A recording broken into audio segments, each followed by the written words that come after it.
Hello students, आज हम लोग पढ़ेंगे क्लास 9 का chapter introduction to Euclid geometry.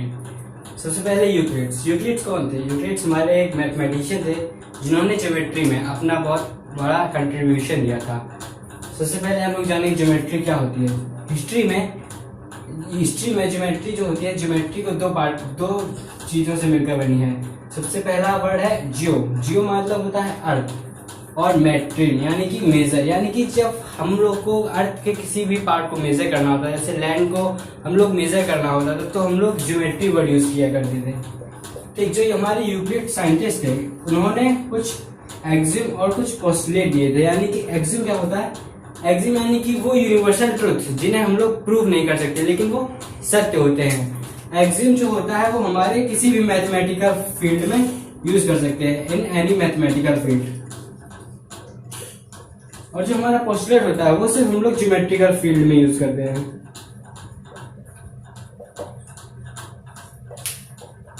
हाँ, तो आइए देखते हैं ऑक्सिम्स। यूक्लिड्स द्वारा क्या क्या ऑक्सिम दिए गए थे। तो सबसे पहला ऑक्सिम हमारा things which are equal to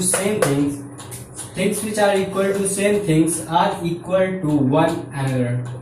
यानी कि things which are equal to, यानी कि एक एग्जांपल से समझेंगे। अगर हमारा a बराबर b है और b बराबर c है, यानी कि अगर a हमारा b के बराबर है और b हमारा c के बराबर है, तो इससे क्या पता चलेगा हमें कि जो हमारा a होगा वो c के बराबर होगा। ठीक, यानी कि अगर b a के भी बराबर है और b c के भी बराबर है तो a और c बराबर होंगे। तो ये हमारी फर्स्ट एक्सिम। उन्होंने सेकंड एक्सिम में बताया था कि if equal are added to equals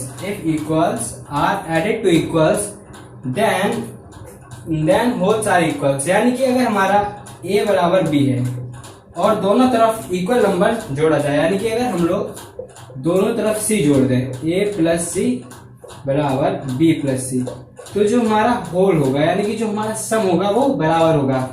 तो उनके सेकंड एक्सिम से हमें क्या पता चला कि अगर कोई दो नंबर इक्वल है और अगर दोनों तरफ हम लोग कोई इक्वल नंबर जोड़ दें तो जो उनका सम होगा वो हमारा इक्वल होगा। इसी तरह सिमिलर हमारा थर्ड एग्जाम में था कि if equal are subtracted to equal then remainder are equal. यानी कि अगर हमारा कोई दो नंबर इक्वल है और दोनों तरफ same number equal number subtract कर दिया जाए, यानी कि a माइनस सी बराबर b माइनस सी, तो जो हमारा रिजल्ट होगा यानी जो हमारा बचा हुआ रिमाइंडर होगा वो इक्वल होंगे, यानी कि a माइनस सी बराबर b माइनस सी।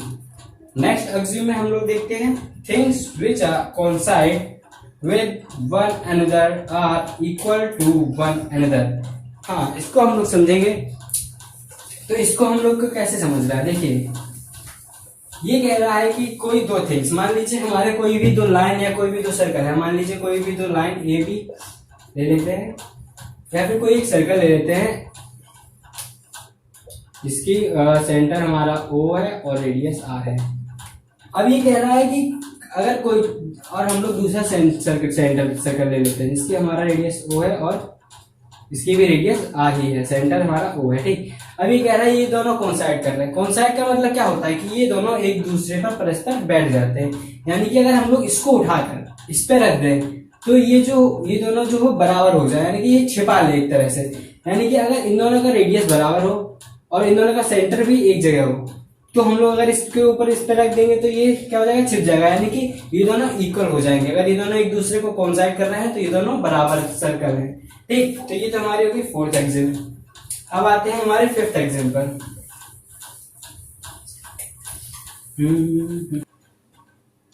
हाँ, तो नेक्स्ट एक्सिम हमारी है, तो हमने 4 एग्जाम्स देख ली थी। अब नेक्स्ट एग्जाम फिफ्थ एग्जाम हमारे क्या कहती है कि जो हमारा होल होता है, whole is greater than the part. इसको हम लोग एक एग्जांपल से समझते हैं। मान लीजिए कोई हमारा एक टब है, उसमें हमारा 100 लीटर वाटर भरा है, ये होल हो गया। ठीक, अब हम लोगों ने इसमें से 10 लीटर के पार्ट निकाल लिए, यानी कि 10 लीटर ग्लास में भर दिया है। ठीक है, तो अब हम लोग यहाँ से क्या देख रहे हैं कि ये हमारा जो पार्ट होगा इससे होल से छोटा ही तो होगा।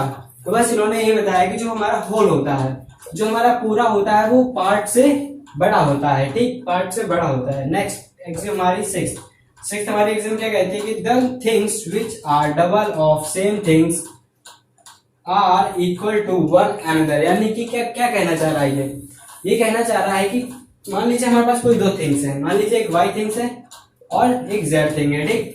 ये कह रहा है कि things which are double of same thing, ये समझिए डबल ऑफ सेम थिंग। मान लीजिए y हमारी x की डबल है और z भी हमारी x की डबल है। अब यहाँ पर देखिए y हमारा क्या है, y भी x की डबल है, z भी x के डबल है, यानी कि ये दोनों एक ही थिंग्स के डबल हैं, ठीक। तो यहाँ से y और z क्या हो जाएंगे, हमारा इक्वल हो जाएगा, y और z इज इक्वल हो गया, ठीक। तो ये हमारा हो गया 6th एक्सिम। अब हम लोग 7 एक्सिम क्या कहते हैं, सिमिलरली इसमें क्या था, डबल था, 6th वाले में, 7th वाले में क्या हो जाएगा, हाफ हो जाएगा। यानी कि ये कह रहा है कि things which are half of the same thing, यानी कि अब मान लीजिए कि x का हाफ हो गया, यानी कि x का ये y भी x का हाफ है और z भी x का हाफ है। तो यहां से हमें क्या पता चल जाएगा कि y बराबर z। वही ये कह रहा है कि things which are half of same thing are equal to one another, are equal to one another. तो ये तो हो गई हमारे एक्सिम्स, ठीक। तो अब हम लोग आगे देखेंगे पोस्टुलेट्स क्या होते हैं, उन्होंने क्या क्या पोस्टुलेट्स दिए थे। आइए देखते हैं हम लोग पोस्टुलेट्स, यूक्लिड्स ने क्या पोस्टुलेट दिए थे, पोस्टुलेट्स दिए थे। जैसा कि हम लोग जानते हैं कि यूक्लिड्स ने 5 पोस्टुलेट दिए। तो पहला पोस्टुलेट क्या कहता है कि a straight line may be drawn from any one point to any other point। तो पहला क्वेश्चन हमारा ये कहता है कि जो हमारी दो पॉइंट से मिलाकर, दो पॉइंट से हमारी सिर्फ एक लाइन बन सकती है। यानी कि अगर हमारा कोई पॉइंट ए है, उससे अगर हम लोग लाइन खींचे तो वो सिर्फ एक पॉइंट पर मिलेगी जाके, यानी कि दो पॉइंट से हमारी सिर्फ और सिर्फ एक लाइन बन सकती है, ठीक। यूनिक लाइन बनेगी एक पॉइंट, ठीक। नेक्स्ट कहती है हमारी कि terminated line can be produced indefinitely, यानी कि अगर कोई लाइन है, कोई लाइन सेगमेंट है हमारा ये भी, वो हमारा उसको हम लोग राइट साइड भी इंडेफिनेटली बढ़ा सकते हैं कहीं तक, और लेफ्ट साइड भी इंडेफिनेटली कहीं तक बढ़ा सकते हैं, ठीक। ये इंडेफिनेटली बढ़ता चला जाएगा, ठीक है। सेकंड पोस्टुलेट हमारा ये कहता है, ठीक। थर्ड पोस्टुलेट हमारा कहता है, थर्ड पोस्टुलेट हमारा क्या कहता है कि a circle can be drawn from any center of any radius। यानी कि थर्ड पोस्टुलेट हमारा क्या कहता है, थर्ड पोस्टुलेट हमारा कहता है कि एक सर्कल को किसी भी सेंटर, यानी कि हम लोग कहीं भी सेंटर ले सकते हैं, यहाँ ले ले, यहाँ ले ले, यहाँ ले ले, कहीं भी ले ले, और किसी भी रेडियस, चाहे वो 1 mm हो, चाहे वो 1 सेंटीमीटर हो, चाहे वो 1 मीटर हो, किसी भी रेडियस से, किसी भी सेंटर से हम लोग सर्कल बना सकते हैं, ठीक। किसी भी रेडियस है, किसी भी सेंटर से हम लोग सर्कल बना सकते हैं, ठीक है। कोई बॉन्डेज नहीं है, ठीक।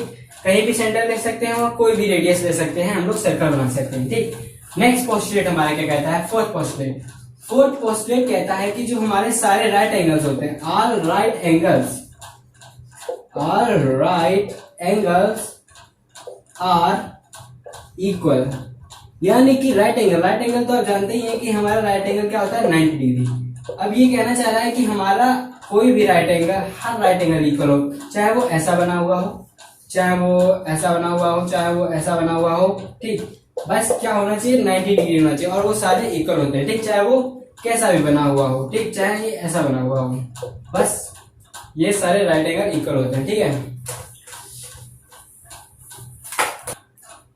तो देखिए ये हमारा सबसे लास्ट एंड फिफ्थ पोस्टुलेट, जिसमें क्या बताया गया है, इसमें बताया गया कि इफ अ स्ट्रेट लाइन, मान ली falling on two straight lines make the, सबसे पहले क्या कह रहा है कि कोई दो स्ट्रेट लाइन है, स्ट्रेट बोला था, यानी कि स्ट्रेट लाइन मान लीजिए हमारी कोई भी दो स्ट्रेट लाइन हो गई, ये स्ट्रेट मान लीजिए एक लाइन हमारी ये है, एक लाइन हमारी, ठीक। और ये कह रहा है कि एक स्ट्रेट लाइन इन दोनों स्ट्रेट लाइन पर फॉल हो रही है। मान लीजिए ये हमारी कोई फॉलोइंग लाइन है, ठीक। मान लीजिए इसको ये M लाइन है, ये N लाइन है और ये L लाइन है, ठीक। अभी क्या कह रहा है makes the interior angle on same side take it together। मान लीजिए ये एंगल हमारा A है और ये एंगल हमारा B है, ठीक। अभी कह रहा है कि अब सेम साइड वाले इंटीरियर एंगल्स को अगर हम लोग दोनों को साथ में लें, यानी कि A प्लस B करें, अगर वो हमारा less than two right angles यानी कि लेस देन 180 डिग्री है, तो अगर हम इसी साइड को, जिस साइड लेस देन 180 डिग्री है सम, उसी साइड में अगर हम लोग डेफिनेटली प्रोड्यूस करेंगे तो उसी साइड में ये जो लाइन होगी वो क्या होगी, इंटरसेक्ट होगी, यानी कि कहीं ना कहीं प्रोड्यूस करने पर वो लाइन मीट होगी। जैसे कि ये इस पॉइंट पर मीट हो रही है अगर हम लोग इसको प्रोड्यूस करते हैं। तो फिर फिफ्थ पोस्टुलेट हमारा बस यही कहता है कि अगर कोई एक लाइन किसी दो स्ट्रेट लाइन पर फॉल हो रही है तो वो जो दो लाइन होंगी वो प्रोड्यूस करने पर मीट होंगी किस साइड, उस साइड जहां पर उनके इंटीरियर एंगल्स का सम 180 से स्मॉल हो। समझ में आया कि नहीं? जहां पर जिस साइड में उनके इंटीरियर एंगल्स का सम 180 डिग्री यानी कि टू राइट एंगल से लेस हो, उस साइड में अगर हम लोग उन लाइंस को प्रोड्यूस करते हैं यानी कि बढ़ाते हैं तो उस साइड में हमारी जो होंगी इंटरसेक्ट होंगी, ठीक। तो ये थी हमारी फिफ्थ पोस्टुलेट, ठीक है। तो इसी से हमें क्या कंडीशन मिलती है, मान लीजिए अगर हमारा A प्लस बी 180 डिग्री के इक्वल हो जाए, A प्लस बी 180 डिग्री के अगर हमारे इक्वल हो जाए तो क्या होगा, तो यहां से हम लोग ये कॉन्क्लूड कर सकते हैं कि मान लीजिए कोई दो लाइंस है और ये लाइन और ये भी हमारा A और ये हमारा B, ठीक। अगर हमारा A प्लस बी 180 डिग्री के इक्वल है, ठीक, A प्लस बी क्या है 180 डिग्री के इक्वल है, तो ये जो दो लाइन्स होंगी हमारी M एंड N ये क्या होंगी, पैरेलल्स होंगी। अगर A प्लस बी 180 से लेस है तो M एंड N आर कैसी लाइन होंगी, इंटरसेक्टिंग लाइंस होंगी, ठीक। अगर हमारा A प्लस बी दोनों 180 के इक्वल है तो हमारा M is parallel to M यानी पैरेलल लाइंस होंगी। और अगर हमारा M and N A plus B जो हो हमारा स्मॉलर है 180 से तो इंटरसेक्ट होंगी, यानी कि जैसा कि अभी मैंने बताया था यहाँ पर ये और ये यानी कि ये जो हमारा देख कर ही पता लग रहा होगा कि इसका सम जो होगा वो 180 से छोटा होगा, ठीक है। इसका जो सम होगा वो 180 से छोटा होगा, यानी कि ये कहीं ना कहीं प्रोड्यूस करने पर मीट हो जाएंगी, ठीक है। तो ये थी हमारे फिफ्थ पोस्टुलेट। तो आज के लिए बस इतना ही रखते हैं। थैंक यू, जय हिंद।